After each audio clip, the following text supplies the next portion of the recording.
So when we draw, there's all sorts of ways to draw, of course.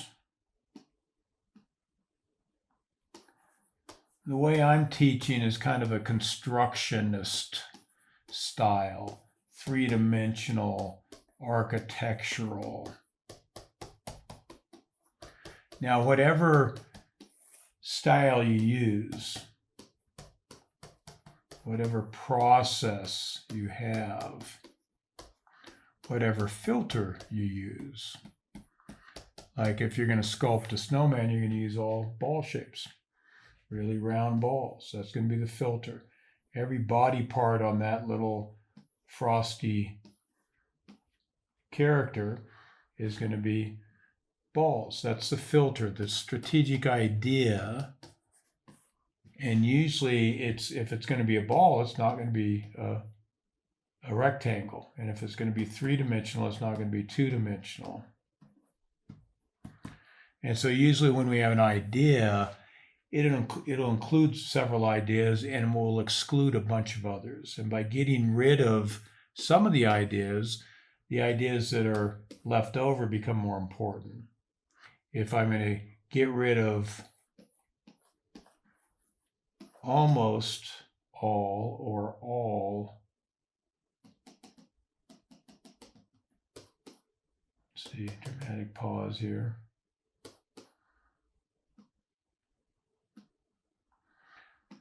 Of the detail in the shadows,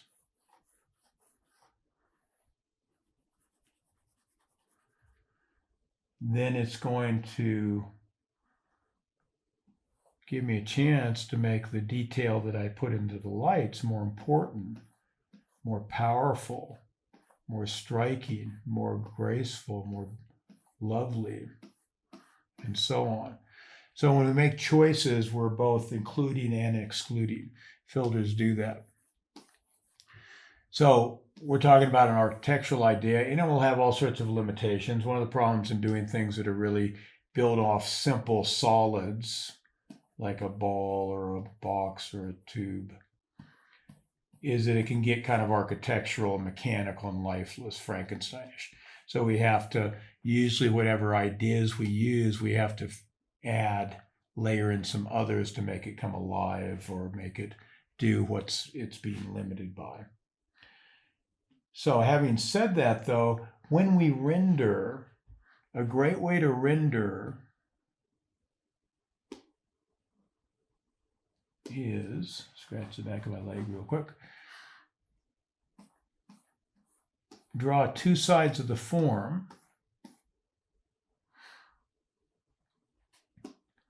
and then the shape of the shadow on the form, and then give the shadow a nice dark value.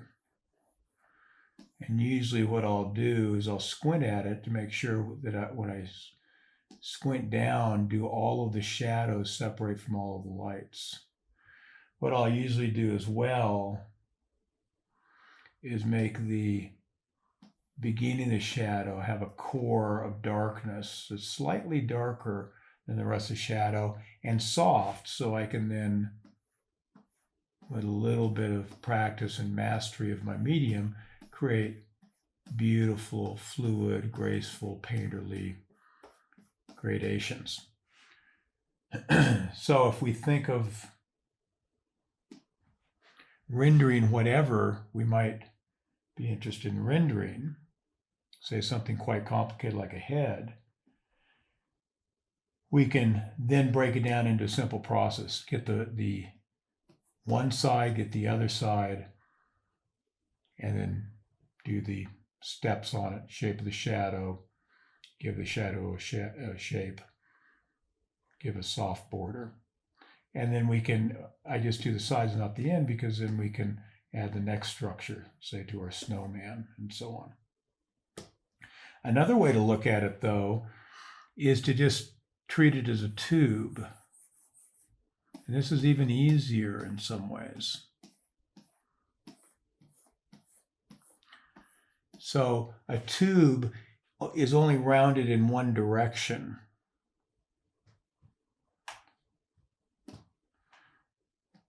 So I just need to be able to master my materials well enough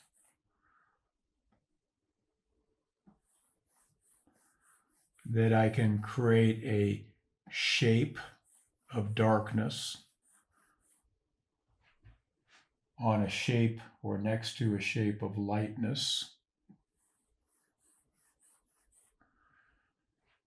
and do it with a soft edge. And eventually with a gradation, perfect or painterly, whichever I prefer. It's probably a good idea to get good at doing perfect gradations. I've yet to do that with digital. But by creating those gradations, you rather quickly get the illusion. And then you also want to be able to create hard edge shapes and hard edges. And if you do that, you've got pretty good mastery of the materials. So I need to be able to gradate left to right. And then I want to be able to gradate top to bottom too. And if I have trouble with this, I can actually rotate the paper. I could do it digitally, but we won't do that. And do the same thing that I did left to right, do it top to bottom. And let's say we have a 30s horror film underlit cylinder.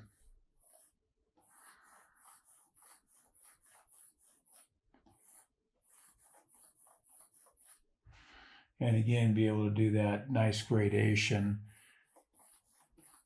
whatever that means to me, with whatever materials, mediums I love to use, and do it both as a hard edge and as a soft edge statement of defining shape and the blending of shape. And again, squint at it, make sure things group. So when I have something more complicated, say a head, I can use either strategy. I can use the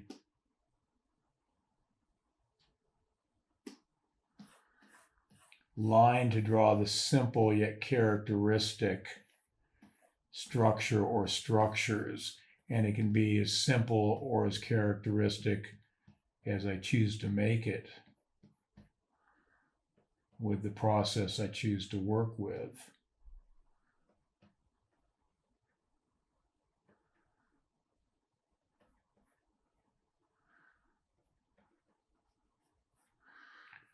And with a little bit of practice, I can start to lay in these ideas fairly successfully, and by relating one structure to the next, place those in dynamic positions that give us a sense of what's going on, and have it ring true to what's going on. Like so. And then I want to be able to gradate that. So I could notice that when I look at this, even though it's not direct, strong light, it's soft light, but if I were to render this, what I'd like to do is use a rendering process that looks at the biggest possible and then move down incrementally in steps to the smallest of details, as small as I would want to put in there. Might be a very, very small, photorealistic, every mole and freckle, or it might be more loose, painterly, simplified, and only down from big to a few steps down to lesser details, but work for the biggest things. So what I like to do is I like to get the biggest possible structure, getting the gradation. And the gradation might be out of the relatively graphic dark shadows and graphic light lights, and then do a gradation that rounds them. And it can be a gradation into shadow and out of shadow into light. But I'll do a gradation. In this case, there's no direct light, so it's just a gradation. But what I do notice is when I look at his face, and this is J.C. Leyendecker, the famous illustrator, when I look at his face, the face over here by the eye socket, with a little exception on the nose because it sticks out, is darker than the skin of the head behind the ear. So from here to here, there's a natural gradation. Now, there's also all sorts of subtleties here, but I want to start with that biggest possible gradation. I notice on his smock here, it's a little lighter up here and a little darker, I can just draw on it, a little darker down here.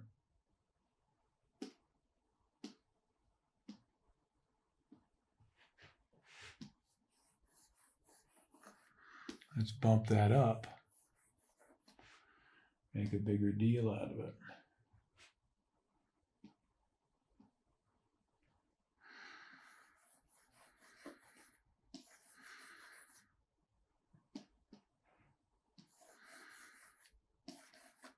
See that drop off? It's getting darker at the cuff, lighter at the upper sleeve. It's getting lighter at the top, darker at the bottom.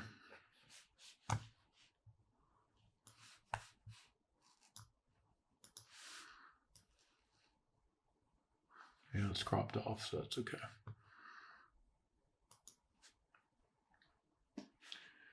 Darker at the bottom. See those natural gradations that are happening? Darker at the front of the lapel. Lighter at the shoulder point of that collar. And darker again, but not as dark as it wraps around the back. So I want to look for those things.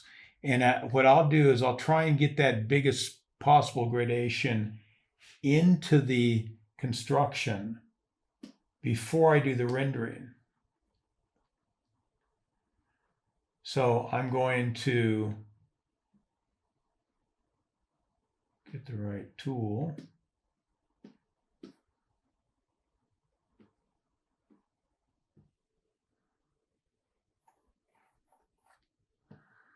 And it doesn't have to be beautifully done necessarily. You can save that for later or keep it painterly, keep it even crude. So notice that the front of the face is darker than the side of the neck. And the back of the neck is darker than the side of the neck, but not as dark as the front of the face.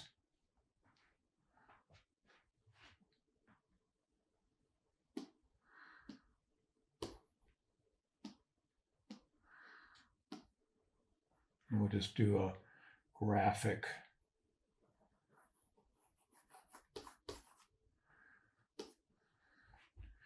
representation there of the hairline. And then we can kind of see what's happening a little bit, get the idea, even at a crude level. Get the big gradation first. So I'm going to gradate it like it was a standing cylinder, because in some ways it is. If this was a knight in a King Arthur's court kind of illustration, he might have a bucket helmet on, and it would be a cylinder. But then we can also consider it this way. So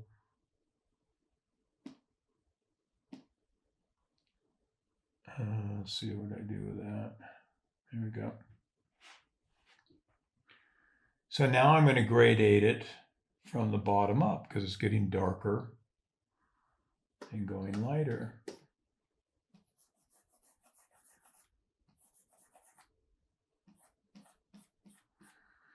And I can take it as dark as I need to do. And I can even do it little spots. The ear is darker at the lobe, a little lighter at the top rim. and so on. And I can keep fine-tuning it. Well, it should be a little darker there, and so on.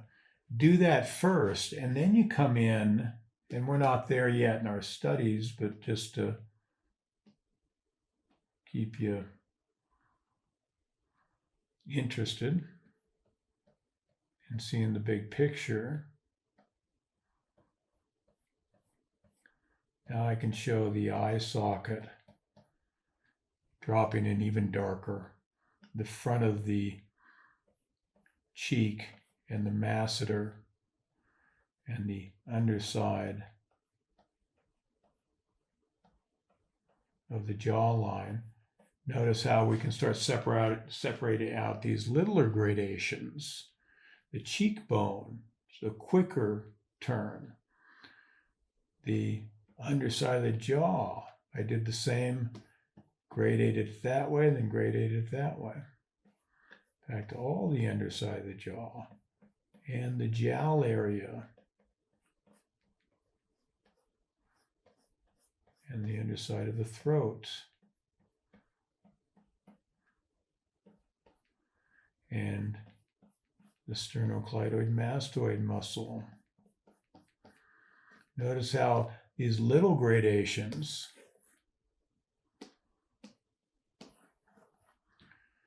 are the same technique, the same process as the big gradations.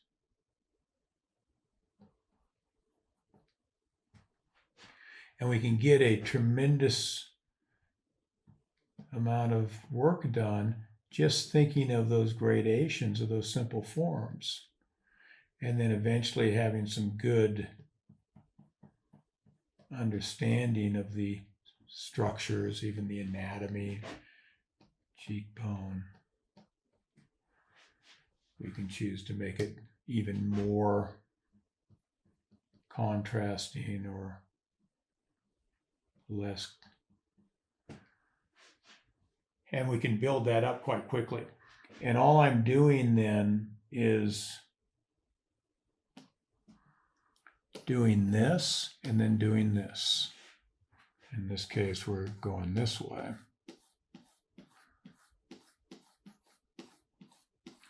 I gradate from the bottom up.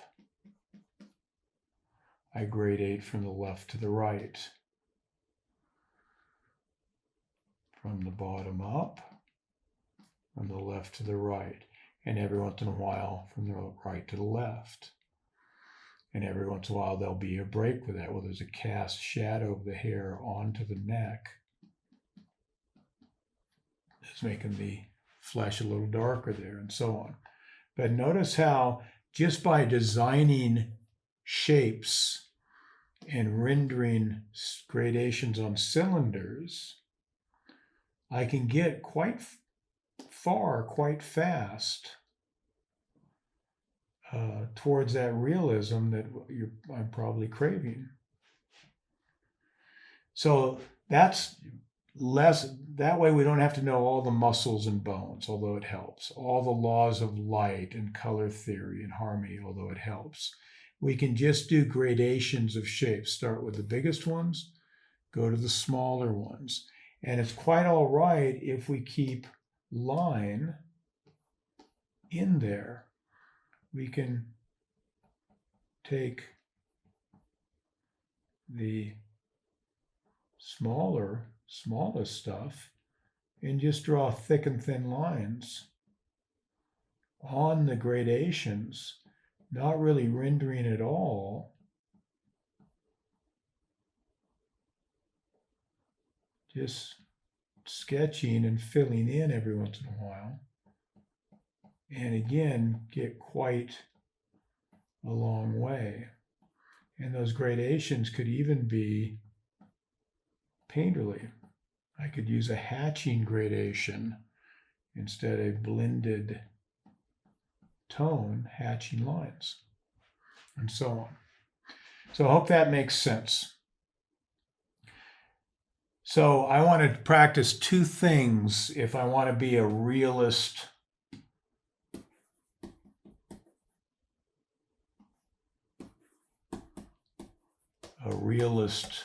renderer.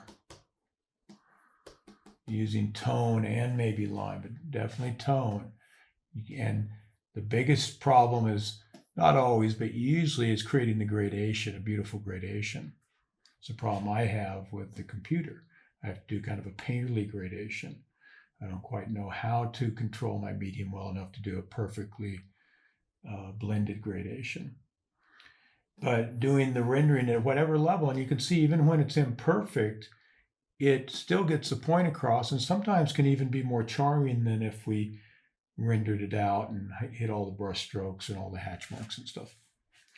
But I'm just going to render a gradation left to right or right to left, and bottom to top or top to bottom. And it can even be, as we had just done, it can even be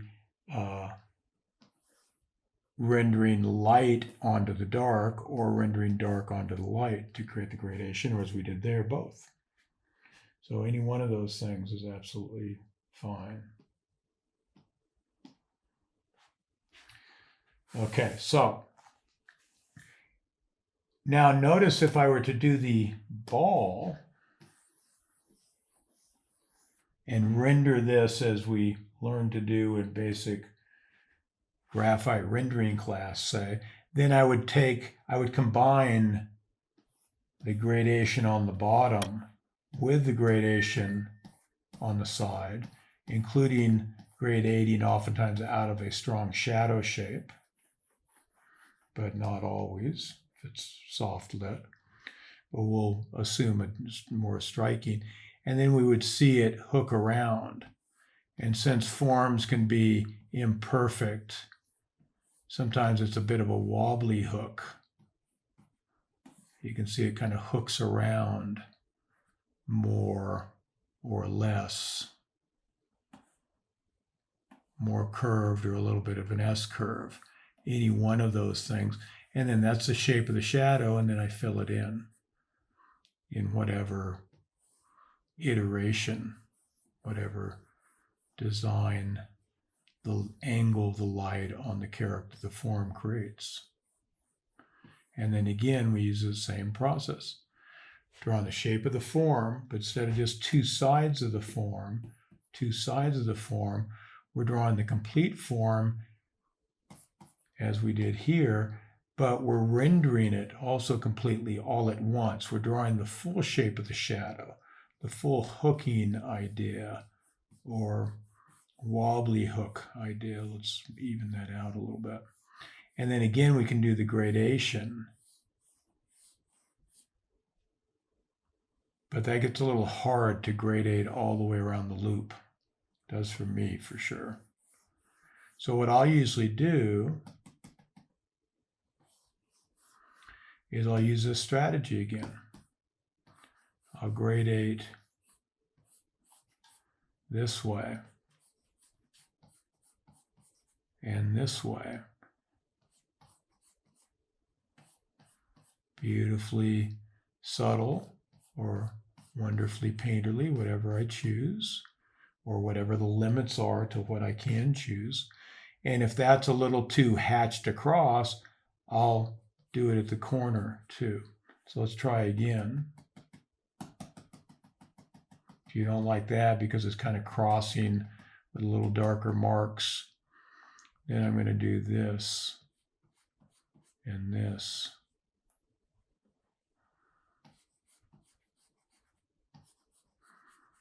I'm going bottom to top, left to right, and lower left to upper right corner.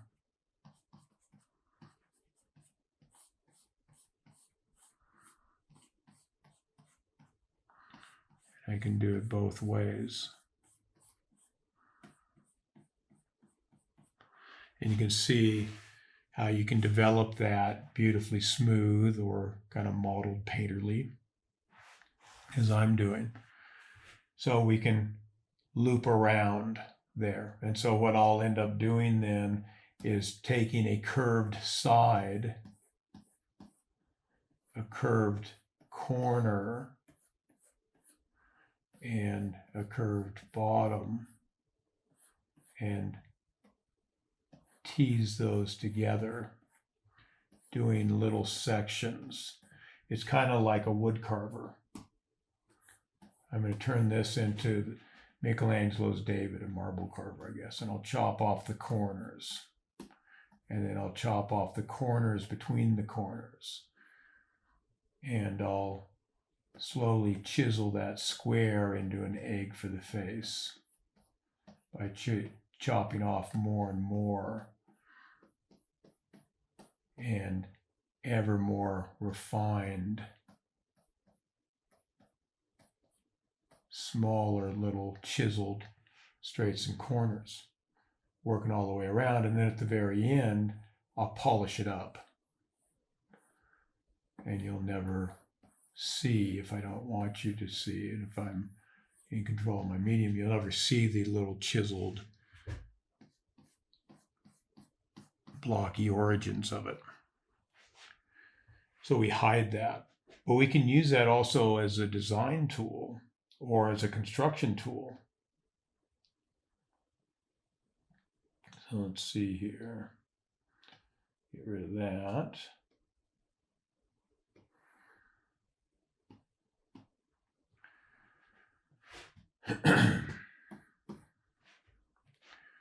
So I can draw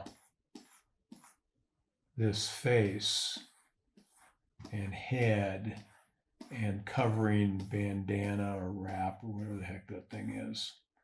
Never quite know. And do it all with beautiful curves.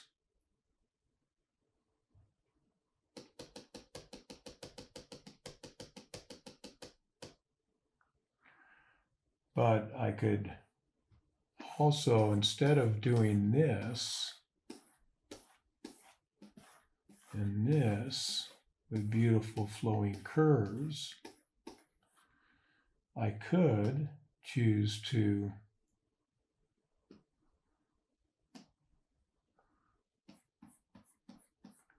chisel it out. And when I do that, oftentimes I get more accurate, because notice as we go down here, now there's a bump of the eye socket, and there's a little bump, a dig at the eye socket and a bump of the brow. And I can do that as little chiseled structures that'll eventually get rounded and rendered off. Or I can chisel the big things, and the little things, then I can just go ahead and draw that beautiful fluid contour that I might want. But if I'm looking at this now as straights and corners rather than curves, curves are ever changing directions. It's easy to screw them up. But a straight is either going in the right direction or it's not, and we're usually pretty accurate. This may be a little off, not way off. But now notice when I get past the eye socket here to about the end of the nose,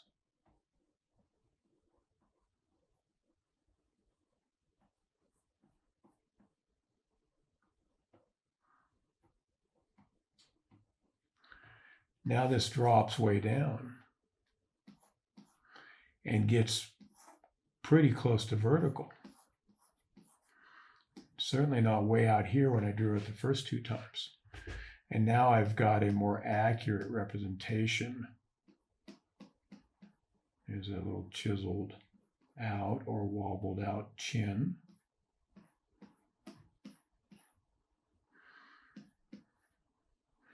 And there it is again. But if I were to chisel this, I'd say, oh. And I would actually say, oh, just like that in the studio. And now I get that curvature maybe a little more accurate, a little more characteristic, a little more dynamic. And anything can be broken down into straights and chisels. Or what I like to do is curves, short, flattened curves and chiseled corners. Do it that way. Just slightly curved and let there be a corner in between, if there was that. And then I can do the same gradation.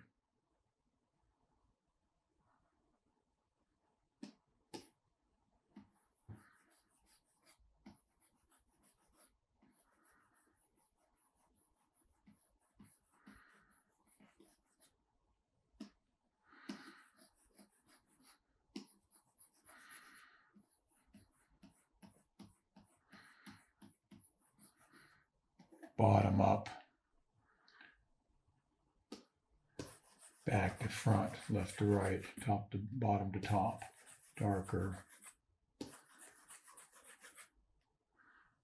and so on. See how that works? But I can take that chiseled logic, little slightly curved lines and corners between and overshooting. So I make sure I get the corner and I don't cheat it. I only do that in the rendering, and that could be another little corner setup, so on.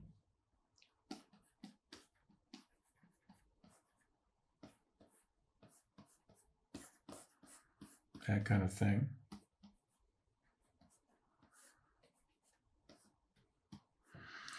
Makes for great accuracy. The bark plates use something like that. But we can also use it three-dimensionally. So I can take anything that's round and chisel it out by contour and probably get a more accurate representation of what I'm after. And that's kind of the theory behind that atelier style work, as it's come to be called.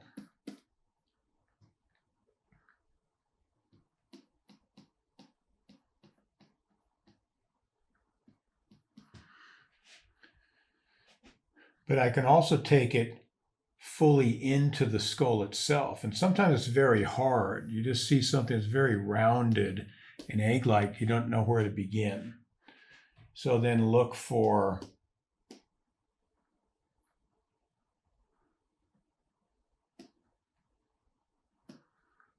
a little more chiseled, squarish ideas. Notice the top of his hairstyle is pretty flat, a little boxier. And then the front can be broken down this way and this way. And I'm leaving that out. I'm just simplifying this down to the simplicity of a collar. But again, that's staying with the silhouettes. What I also want to do is think of the volume. And I love those rounded forms because you get those beautiful gradations, but I also love the square boxy forms because now we get the planes. What's on the side of the head? What's on the top of the head? And so I'll think of it both as something round, this or a little bit of both. Might be a pickle barrel, bulging. Might be a bullet shape. So on. But also this. Now I can start to imagine that this is all side of the head. And this is all back of the head.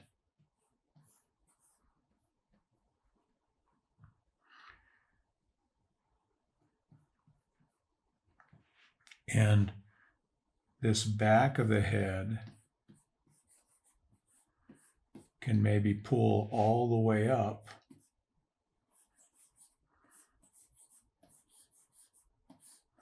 into a boxier idea. And I'll practice seeing it as a tube. And seeing it as an egg. And then seeing it as a box. And I'll practice trying to see all the little plane changes. Now, if this is a box,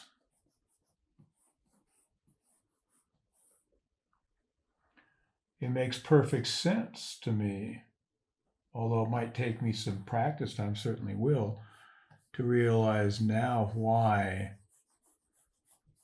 Let's just do this, I guess.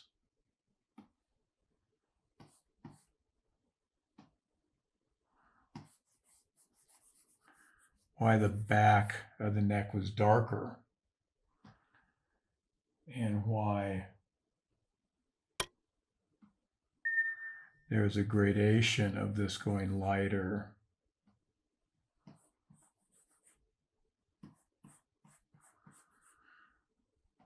and darker. Just like a wall in the house might get darker and darker and darker as it gradates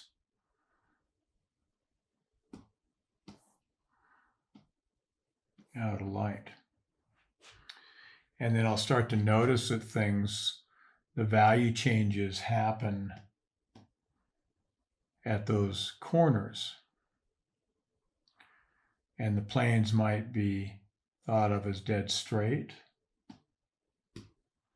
or curving from back to front perfectly, or with a little remnant of that corner, like a carpeted stair step. And now it helps me to render, to think of things as gradating darker to the left and lighter to the right and darker on the back and lighter on the side. And that can be happening because of its round nature.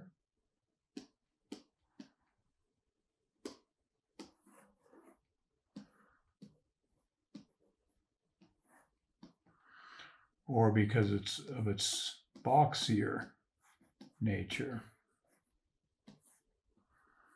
or a little bit of both.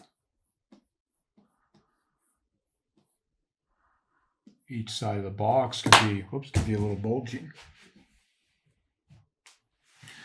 So I'd love to see you guys practice rendering cylinders, rendering eggs, getting a feel of whether you like to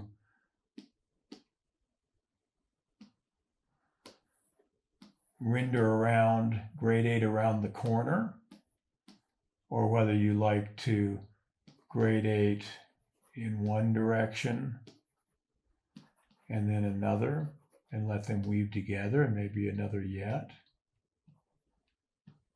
to create that gradation. What's the best system for you?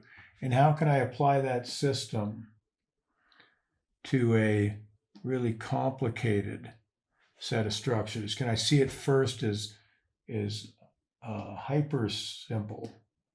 It's the new phrase of the day. Super simple.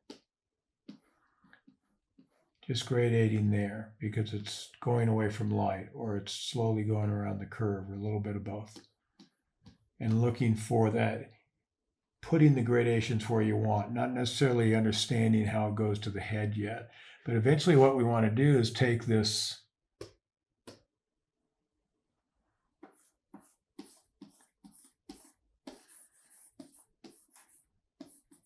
any of these structures and make it a box. And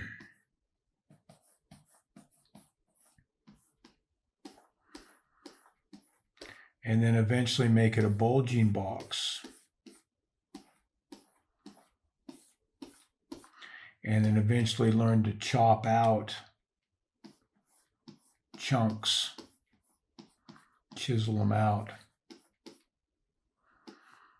and look for the symmetry between where it chisels on the outside and where it has a symmetrical chisel on the inside. Chiseling off the corners, cutting out a notch, and so on.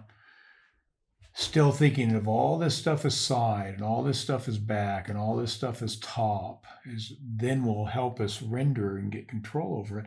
And even when we don't have the reference, being able to do it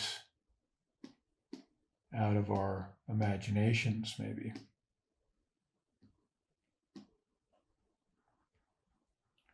So anyway, let's stop there. I hope that's useful to you.